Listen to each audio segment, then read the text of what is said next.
Hola, buenas tardes a todo el mundo. Hoy tenemos a Manuel Gutiérrez con nosotros y que nos va a hablar sobre accesibilidad y documentos no web y que pues, va a complementar pues, los contenidos que habéis estado viendo en las unidades didácticas. Pues nada, Manuel, cuando quieras. Pues bueno, buenas tardes a todos. Un placer para mí compartir este rato con todos vosotros. Voy a compartir pantalla. He preparado una presentación para que, bueno, pues para que resulte más interesante que verme a mí en la cara todo el tiempo, evidentemente. No sé si estoy ya compartiendo, ¿verdad? Vale, pues Sí, se ve bien ya. sí, vale, muy bien.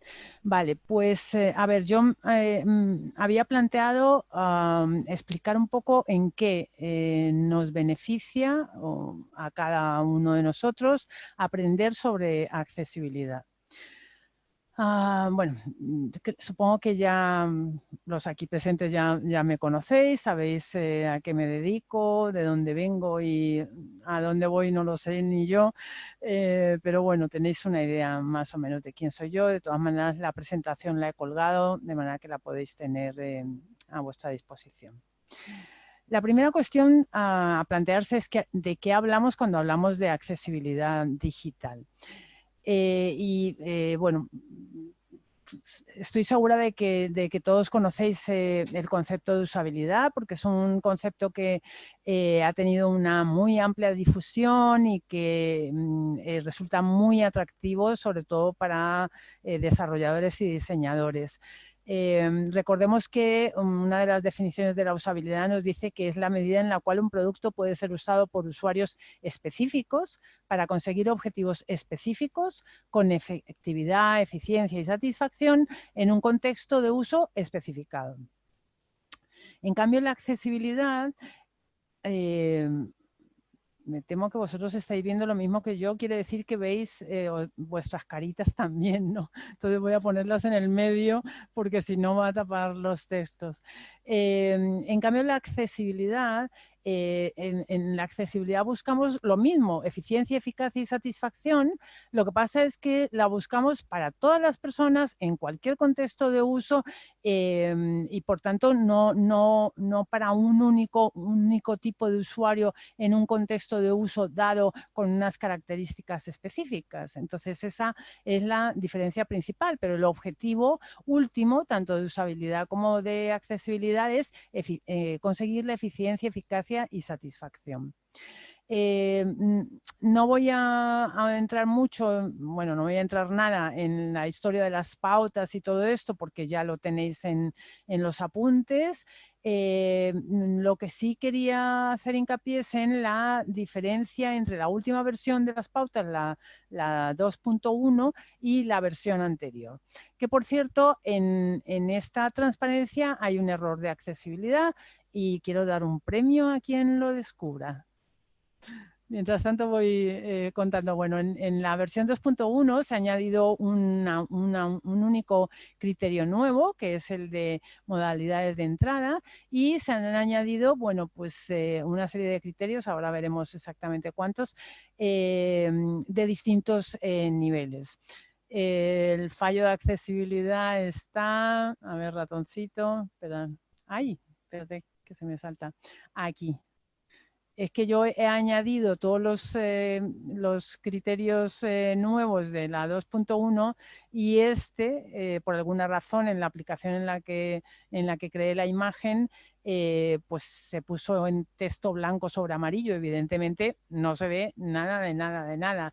Y no me di cuenta al convertir la imagen que estaba creando a imagen para añadirla. Así que, pero lo vi antes de hacer la presentación, pero quería, bueno, dejar un error para que intentarais descubrirlo. Que por cierto, bueno, es uno de los que habéis destacado vosotros como prioritarios. El del contraste de color. En esa, decía que en las, a ver dónde pongo yo esto que no moleste, en la nueva versión, en la 2.1, se han añadido una serie de criterios y específicamente se han añadido criterios centrados en temas requeridos por personas con baja visión, por personas con deficiencias cognitivas y por usuarios de móviles. Así, tenemos la versión 2 de las pautas, que digamos que es la versión completa. Esta versión 2.1 simplemente se han añadido una pauta y una serie de criterios más, pero la versión 2 de la pauta, que es la, digamos que sólida, que la tenemos en español, bueno, pues os he puesto ahí los enlaces para que podáis descargar todos los documentos asociados a esa versión 2 de las pautas. La versión 2.1 aún no la tenemos en español, pero os he puesto todos los enlaces a los documentos en inglés. Algunos documentos aún están en desarrollo, como por ejemplo el documento de técnicas, pero hay bueno, pues otros documentos que os pueden resultar especialmente interesantes, como el documento que explica qué hay de nuevo en esta versión 2.1, que es un documento que utiliza personas. ¿Entendéis el concepto de personas, verdad? Entonces, pues quizás os resulte especialmente interesante.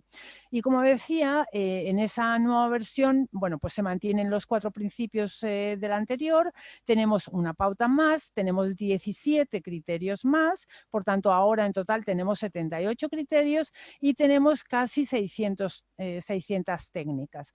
Técnicas que pueden ser suficientes, aconsejables, o pueden ser generales o por tecnología, es decir, técnicas específicas para HTML, CSS, para PDF, etcétera, etcétera. Y también alrededor de 100 fallos conocidos, es decir, fallos que son muy comunes, o sea, que los desarrolladores y diseñadores suelen cometer muy habitualmente, entonces se recogen en estos documentos para que, bueno, digamos que para advertir no caigas en esta trampa, ¿no?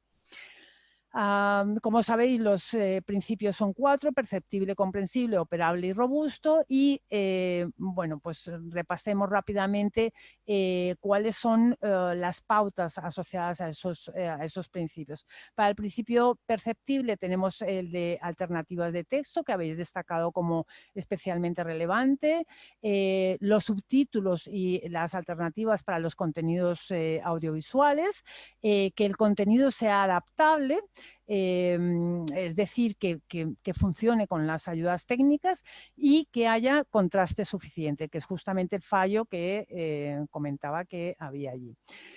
Hoy en día, desgraciadamente, esta pandemia pues ha afectado a toda la sociedad y muy especialmente al ámbito educativo. Por eso quiero poner también ejemplos de páginas de universidades. En esta página podemos ver, por ejemplo, el menú de navegación de la página, que es esta barra gris que hay aquí. Evidentemente no tiene contraste alguno, es que no tiene apenas contraste, entonces es muy difícil percibir el contenido del menú. Pero encima es que faltan equivalentes alternativos, con lo cual cuando una persona navega sin descargarse las imágenes, o es una persona ciega o es un robot de búsqueda, pues no hay menú.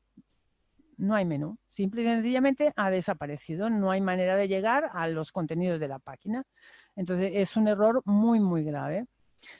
El principio de operable pues nos trae la pauta que nos pide que toda la funcionalidad pueda ser manejable tanto, que pueda ser manejable con el teclado, es decir, que no sea solamente con el ratón. porque hay muchas personas que no pueden utilizar el ratón. Otra pauta también relacionada con, en muchos casos, con el campo educativo, la necesidad de proporcionar a los usuarios tiempo suficiente para leer y para entender los contenidos. Y esto es tan importante, por ejemplo, en páginas de la administración pública. Uno de vosotros que a lo mejor, perdonad que soy fatal para los nombres, pero creo que era precisamente Marta la que comentaba que las páginas de la administración pública son una cruz para entenderlas, ¿no? Entonces, pues eso no debería ser así de ninguna manera. Y precisamente en el caso de pues, un sitio en el que utiliza un lenguaje, un sitio que va dirigido al público en general. Evidentemente, si tú tienes una página web centrada en física cuántica, dirigida a investigadores en física cuántica, no tienes que digamos que aplanar el lenguaje, porque, a ver, tu página es sobre ese tema concreto y su objetivo es dirigirse a las personas que entienden ese lenguaje. Pero si el sitio es de la administración pública y por tanto tiene que poder ser entendido por absolutamente todos los ciudadanos del país, pues lógicamente tiene que poder ser comprendido por todos los ciudadanos del país. Por tanto, si sabemos todo que el lenguaje administrativo es bastante farragoso, bueno, yo por lo menos no entiendo nada, pues lógicamente necesito pues probablemente mucho más tiempo para leer y entender el contenido que probablemente en el sitio de física cuántica, eso seguro, por lo menos en mi caso. Entonces, pues este criterio se aplica en este caso y se aplica también, por ejemplo, en un examen. Y diréis vosotros, pero ¿cómo es posible? Si los exámenes lógicamente limitan el tiempo porque tenemos que medir, bueno, si eres profesor, una manera de medir que la persona es capaz de responder a lo que se le exige en una determinada cantidad de tiempo. Vale, de acuerdo, pero si, por ejemplo, el alumno es una persona con parálisis cerebral que tiene problemas de movilidad en los miembros superiores y pues le cuesta mucho más teclear para responder el examen en línea, pues lógicamente necesitará más tiempo. Por tanto, tiene que arbitrarse un modo de que el alumno pueda contar con el tiempo suficiente necesario para cumplir con el objetivo, ¿no? Bueno, se aplica también a, bueno, pues que no te dejen colgado en un formulario, que estés rellenando un formulario y que de repente aquello desaparezca y no tengas tiempo para rellenarlo, etcétera, etcétera. Otro criterio es el de no provocar ataques epilépticos. Este criterio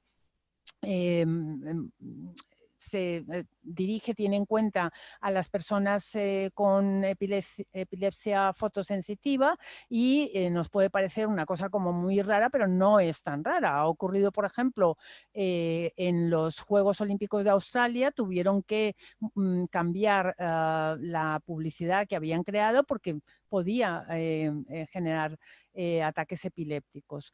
Entonces, bueno, pues se dan una serie de criterios que hay que aplicar para no provocar esos ataques epilépticos.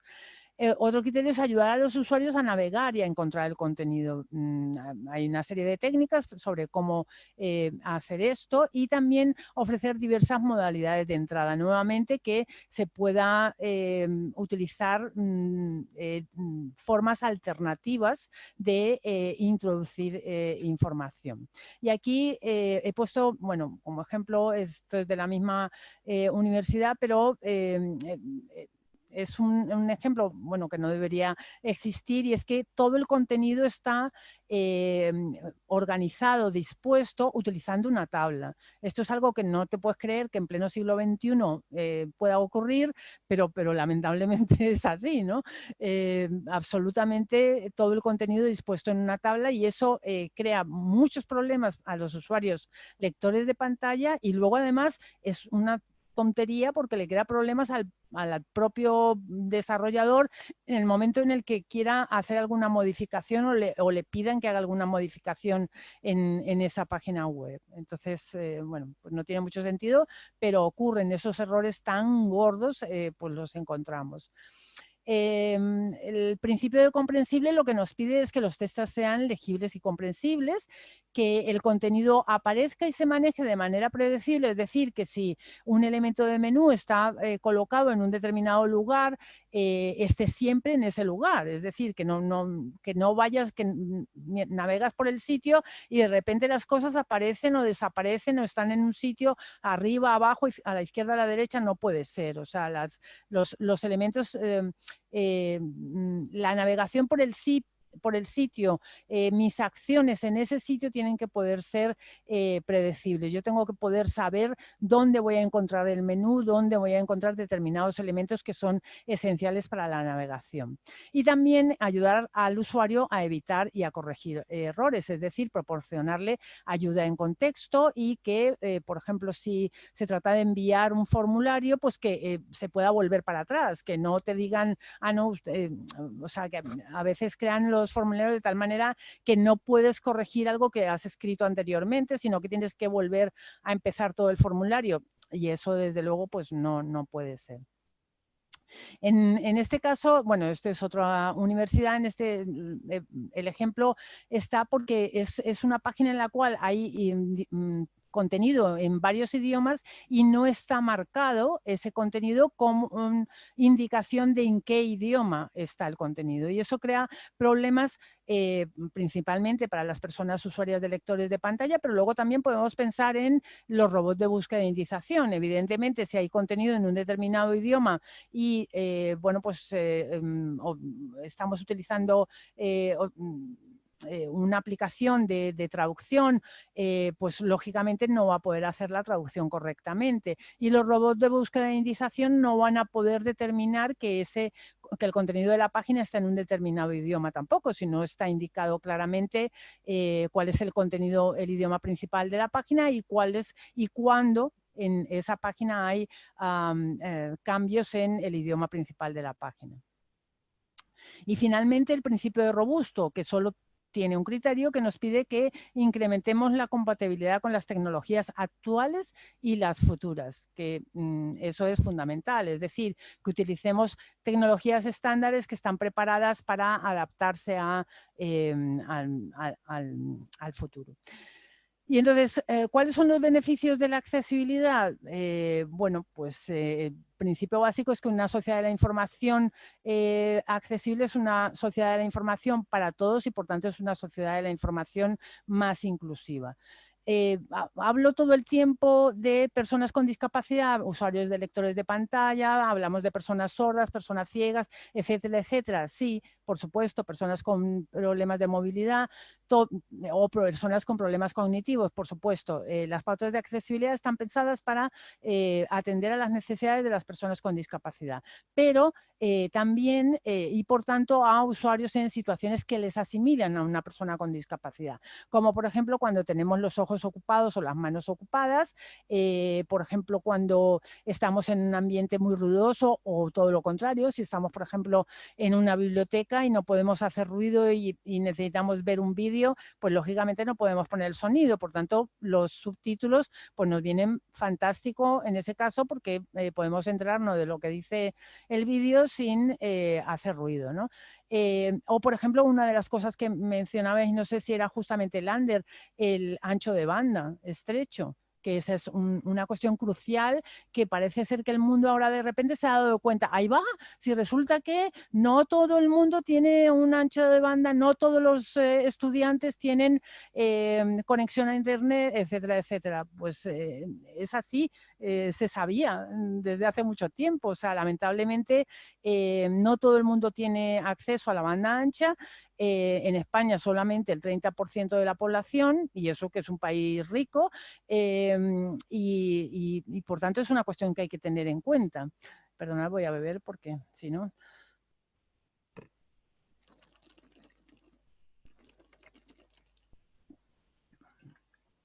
Y luego también... Luego también está la cuestión del tamaño de la pantalla o los colores limitados. Algunas de estas cuestiones las habéis comentado vosotros en vuestros análisis que me han gustado mucho. Entonces, aplicando, claro, esto no estaba pensado para tener, espera, lo que voy a hacer es reducirla. Aplicando las pautas, tenemos pues el que una persona mayor pueda navegar con el PC, con el portátil, con lo que quiera que sea, e incluso con la Web TV. Claro, yo este ejemplo lo ponía hace muchísimos años cuando la Web TV era una cosa muy moderna, pero hoy en día, a ver, no voy a decir todo el mundo, pero muchísimas personas sí que utilizan la Web TV. Luego también, lógicamente, las personas con discapacidad, que decíamos que van a poder integrarse plenamente en la sociedad, trabajando, estudiando, etcétera, etcétera. Y también pues las personas con dispositivos antiguos, es decir, personas con bajos recursos económicos, también van a poder comprar, van a poder participar activamente, porque las páginas web van a poder funcionar con esos dispositivos antiguos, o con los dispositivos muy modernos, con la última tecnología. Es lo que decíamos, de que el desarrollo sea robusto para que funcione tanto con las tecnologías actuales como con las del futuro. Y esta aplicación de las pautas tiene beneficios tanto técnicos como sociales, como económicos y como legales.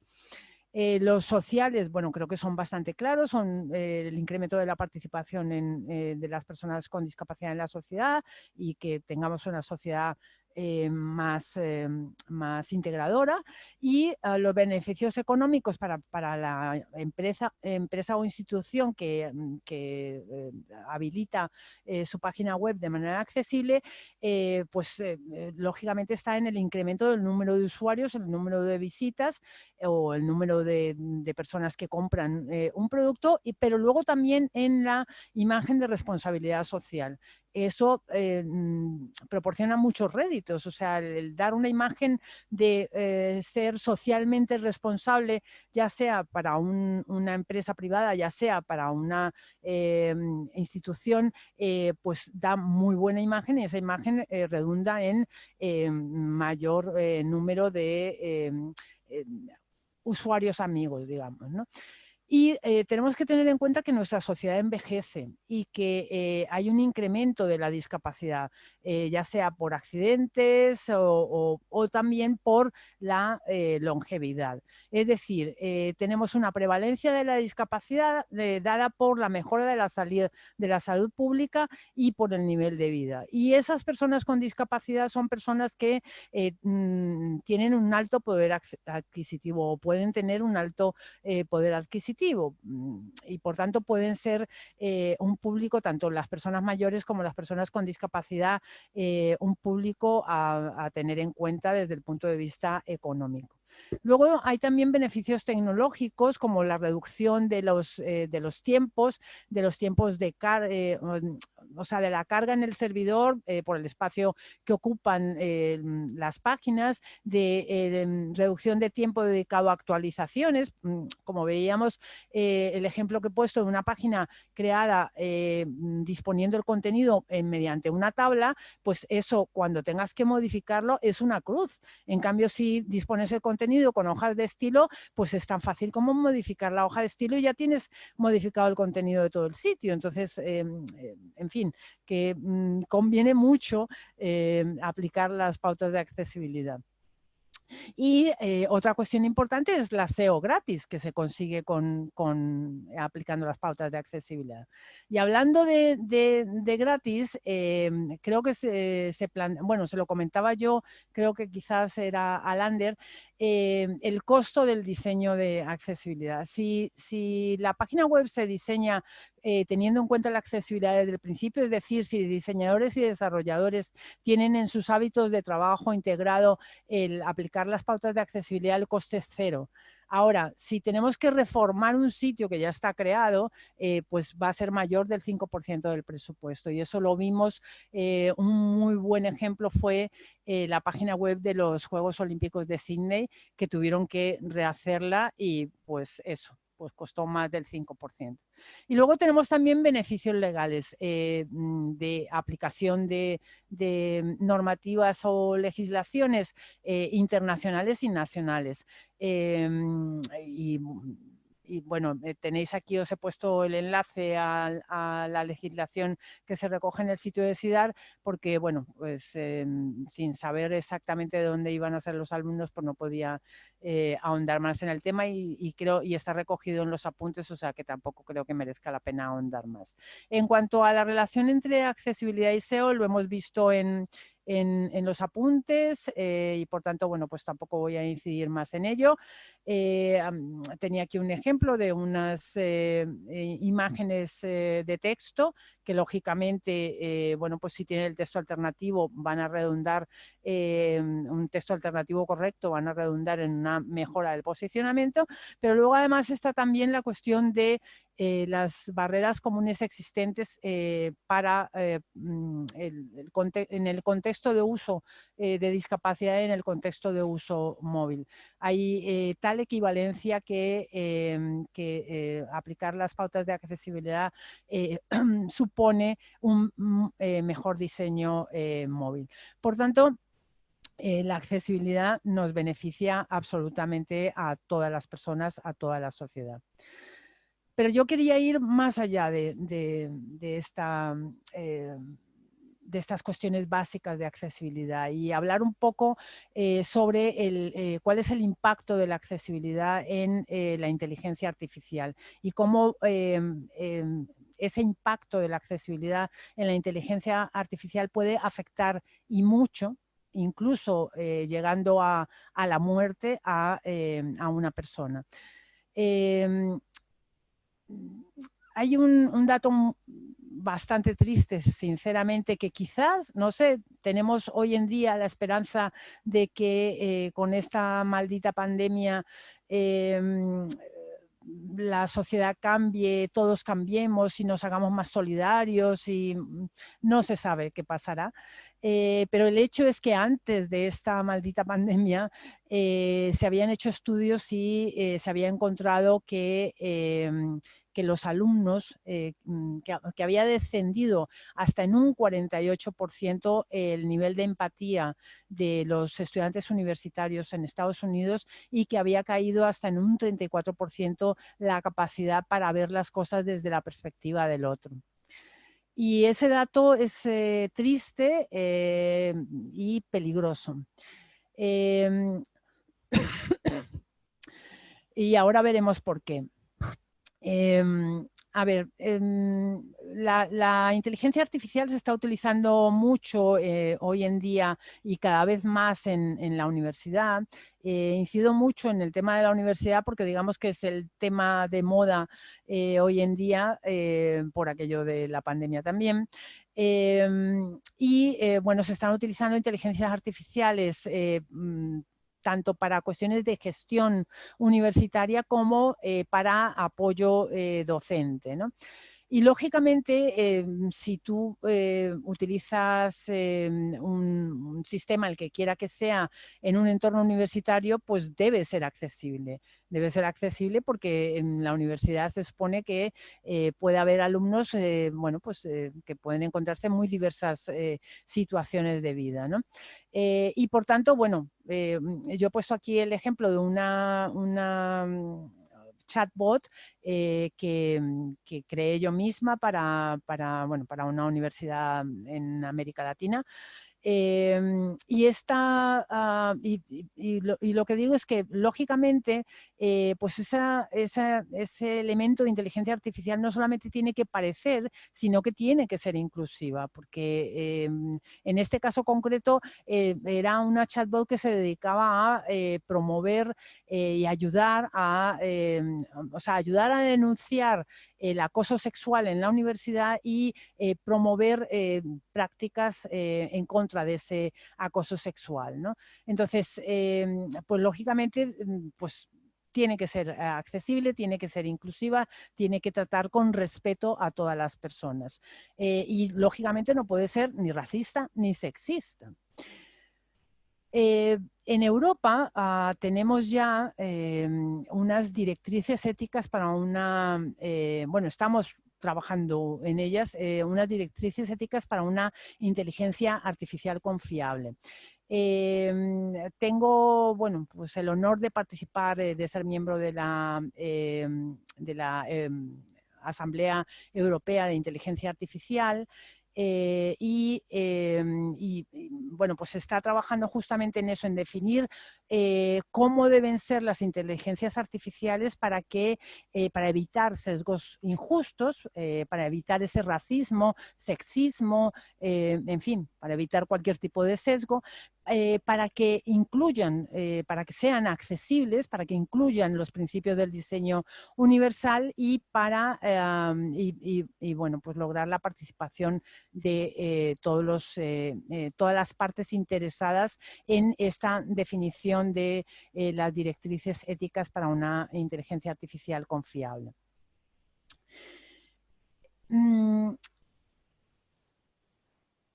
Uy, es hora de aplaudir. Aplaudamos un poquito aquí entre nos, porque creo que solamente hay españoles. A ver, vamos a ver. Si nosotros formamos a las personas en accesibilidad, ya sean diseñadores, desarrolladores, vamos a obtener unos claros beneficios en el desarrollo de esas inteligencias artificiales.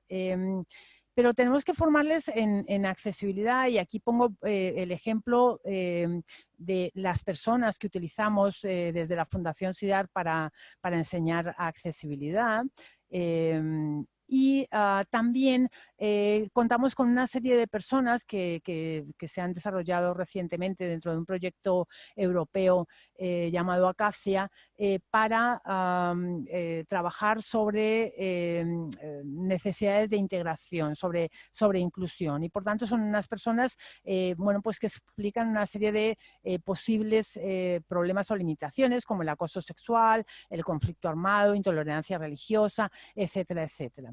Todo esto va a influir, si nosotros formamos a las personas en accesibilidad y en aceptación de la diversidad, va a influir en la mejora de esa empatía que hemos dicho que ha descendido hasta un 48%. ¿Y por qué es importante la mejora de la empatía? ¿Por qué es importante que las personas aprendan sobre accesibilidad y por tanto aprendan que hay personas que tienen unas necesidades diferentes? Bueno, pues porque en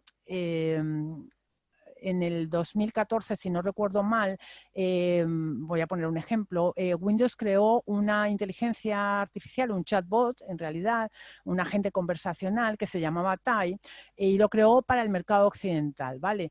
Y lo tuvo que cerrar tan solo 16 horas después de haberlo lanzado.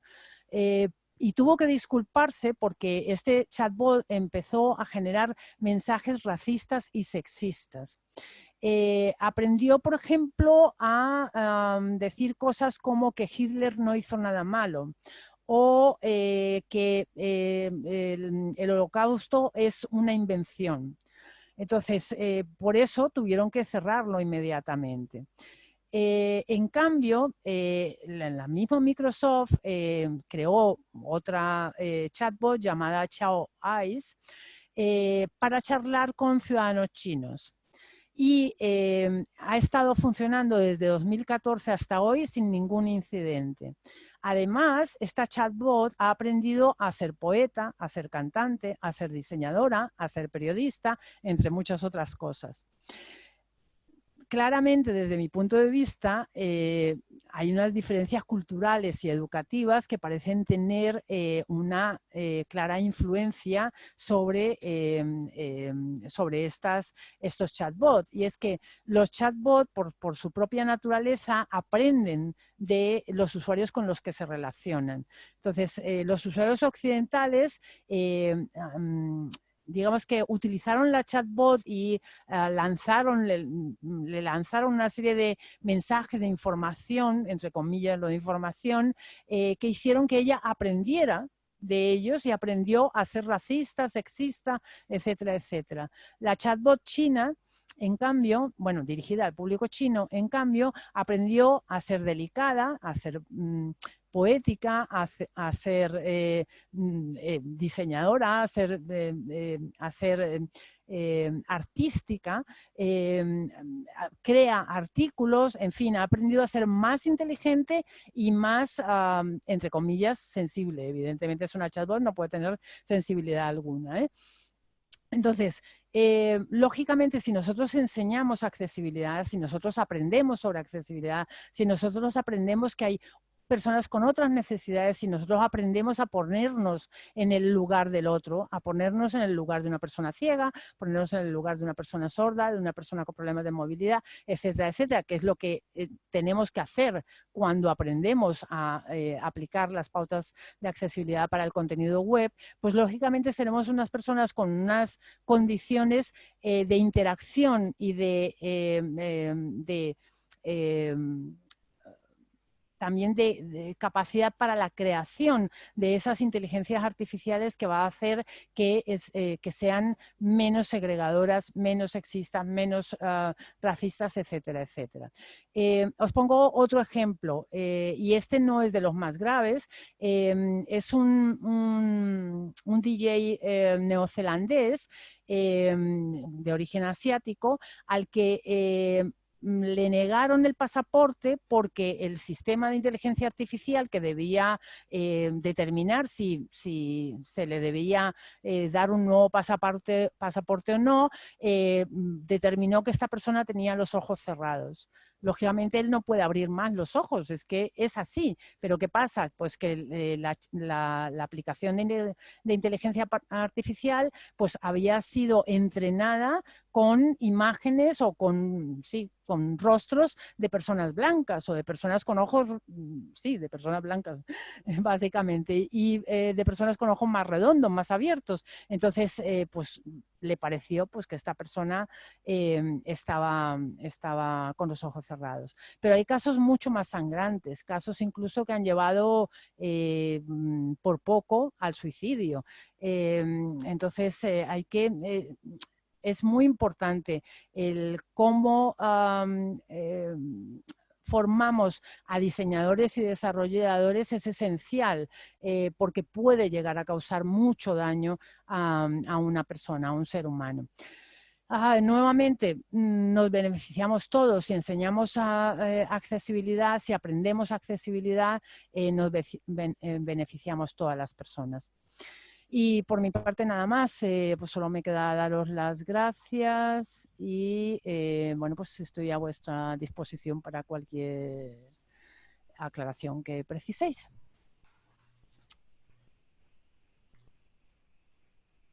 Muchas gracias, Emmanuel. Si tenéis alguna pregunta. Bueno, pues... Sí, Marta, sí. Manuel, ¿tienes la empatía si ha reducido tanto en los estudiantes universitarios? Perdona, pero es que no te oigo nada. Bueno, espera, voy a subir el volumen. Me acerco. ¿Ahora? Mejor, sí, pero de todas maneras, mira, voy a ponerlo más alto. Dime. Vale. Antes en la presentación, en la parte final, donde hablabas de la inteligencia artificial, Sí. en una de las primeras diapositivas hablabas sobre la disminución de la empatía en los estudiantes americanos universitarios. Sí.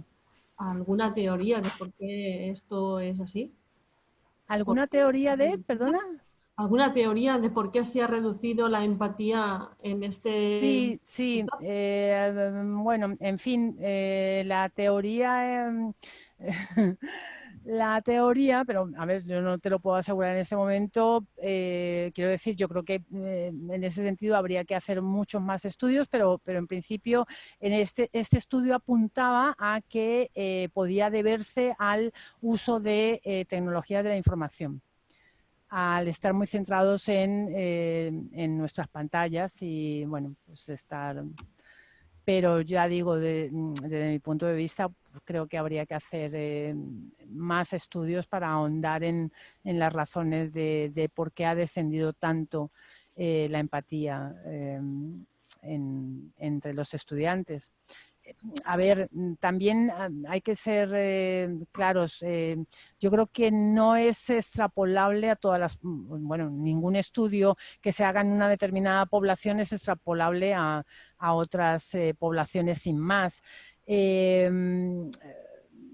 por tanto, bueno, en fin, esto es lo que es, un estudio en Estados Unidos, estudiantes universitarios, etcétera, etcétera. Pero, bueno, pues hay indicios de que sí, de que puede, bueno, ya digo yo, hasta la pandemia, pues había ciertos indicios de que podía extrapolarse a la población en general en otros países. Vamos a ver qué pasa tras esta pandemia. Unos dicen que sí, que seguramente seremos mucho más solidarios, otros dicen que no, que volveremos a lo de siempre, no lo sé. Lo que sí sé, y eso yo, vamos, yo creo que vosotros también lo tenéis bastante claro, en este curso nos ha dado el que alguien haya dicho, ¡ah! ¡Hala, qué interesante! No sabía nada de esto, me ha abierto los ojos, no tenía ni idea, pero muchas veces pasa, ¿no? Que hay alumnos que nunca han oído hablar de accesibilidad, que hay alumnos que nunca han tenido contacto con una persona con discapacidad y por tanto pues les sorprende muchísimo que las personas con discapacidad utilicen Internet, les sorprende muchísimo pues eso, pues que realmente se pueda cubrir necesidades, en fin, les sorprende mucho el tema de la accesibilidad en general, ¿no? Yo no sé realmente si tras esta pandemia realmente seremos capaces de recordar que hay personas mayores, que, en fin, que el vecino puede necesitar, que no lo sé, no tengo ni idea, pero lo que sí sé es que cuando estudias accesibilidad, pues lógicamente no te queda más remedio que ponerte en el lugar del otro, en el lugar de muchas personas diversas, con muchas necesidades diversas y por tanto pues te obliga a ser mucho más, a tener una mucho mayor empatía, ¿no? Yo creo que estaréis de acuerdo, ¿no? Digo, no sé, Lander. Bueno, mi opinión sobre el tema este de la empatía en los colegios, yo creo que esto tiene más que ver con el modelo educativo y cómo se relacionan los chavales en el cole. Eso es lo que yo pienso. Y yo creo que, o sea, estos son datos de Estados Unidos. No sé cómo serán los mismos datos en colegios con otro modelo, como podrían ser en los países del norte, que tienen modelos un poquito más modernos y utilizan, creo que se llaman comunidades de aprendizaje, que son más inclusivas y los mayores tienen que estar con los menores, se tienen que cuidar entre ellos. Me imagino que esto cambiaría. Pero bueno, tampoco sé mucho sobre este tema. Lo único, tenía una pregunta, pero es un tema diferente. No sé si ya se ha dado por cerrado. No lo sé, creo que sí, Marta. Marta se ha quedado congelada, creo. Sí. Tengo problemas con la conexión. Ah, nada. No, ahora está bien, sí, ahora se te ve.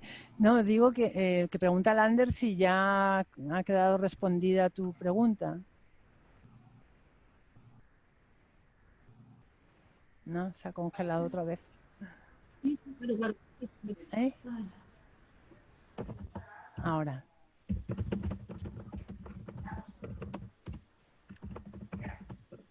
Vale, Marta está escribiendo, me parece.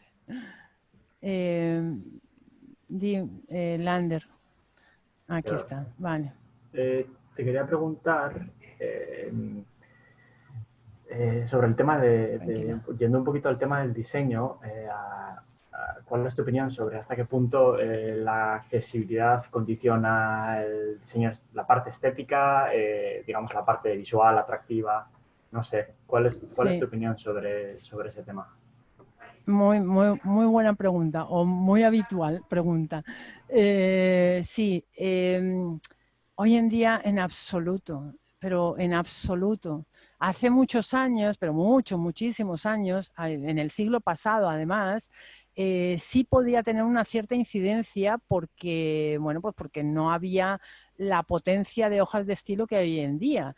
Pero hoy en día es que no tiene sentido hablar de limitaciones en el diseño, en absoluto. Hay un sitio muy bueno, voy a buscar, espérate, ay, tengo el navegador un poco, espera, lo que voy a hacer es, hay un sitio muy bueno, si tienes el navegador busca en Google CSS Zen, Z-E-N. Y en este sitio puedes ver, es un sitio justamente para, bueno, se creó en aquella época justamente para demostrar la potencia, la capacidad de las hojas de estilo. Entonces, es el mismo contenido y y hay cientos, miles de representaciones de ese contenido de las maneras más bonitas y más extravagantes y más divertidas que te puedas imaginar. Bueno, en la última versión, hace tiempo ya, hace muchos años, uno de los criterios que se exigen para que para que tu diseño pueda quedar incluido en este sitio es que cumpla con unos criterios mínimos de accesibilidad. Entonces, a ver, espera, CS Zen Garden se llama. Espera, voy a buscar en este navegador y os lo muestro. Este navegador no tengo, aquí está. A ver, entonces, vale. Bueno, voy a minimizaros, ¿vale? A ver, aquí se pueden ver bueno, digamos que es el diseño básico y luego aquí tú puedes elegir cualquiera de estos y es exactamente el mismo contenido, exactamente el mismo. Manuel, estamos viendo la pantalla de la presentación. ¿Por qué? No sé por qué. Porque has compartido la ventana de la presentación. A ver. Tendrías Sí, que compartir la claro, porque ventana del sí, vale, navegador. os comparto el navegador, vale. A ver, entonces vuelvo para atrás. Ahora, sí. Vale. Ahora sí. A ver, este es la página principal, ¿vale? Y aquí hay un contenido, pues hay, pues nada, texto, bueno, aquí unas imágenes de fondo, el menú, en fin, los botoncitos, el menú contextual, todas estas cosas. Entonces tú puedes elegir, ¿ves? Esto es exactamente el mismo contenido con otra presentación. Y esto es exactamente el mismo contenido con otra presentación. Exactamente el mismo contenido. Vamos a elegir este verde moderna, mira. Y David Shears, muy conocido. Bueno, pues este es el inicial, claro, es el padre de la criatura. A ver este, robot. ¿Ves? Este es exactamente el mismo contenido con otra presentación. Hay miles, pero miles de diseños. Aquí podemos ir a todos los diseños. Pues mira, pues está roto. ¿Qué ha pasado? Qué raro. Bueno, es que últimamente con los líos que hay, a ver, bueno, podemos ir uno a uno, pero esto me fastidia. Mira, un teatro antiguo. ¿Ves? Es el mismo contenido con otra presentación. Bueno, claro, en el sitio de CIDAR teníamos, claro, pero eso fue hace muchísimos años. El sitio de CIDAR es muy antiguo, digo todo, o sea, es un desastre porque es muy antiguo, porque es de el 1998, me parece, que fue la última vez que hicimos un cambio en el sitio, una cosa así. Y en el sitio de CIDAR, claro, era el principio de las hojas de estilo, pues se podía elegir la presentación del sitio de manera distinta, pero era un poco, pues eso, un poco para mostrar, bueno, pues igual que aquí. En fin, que hay muchos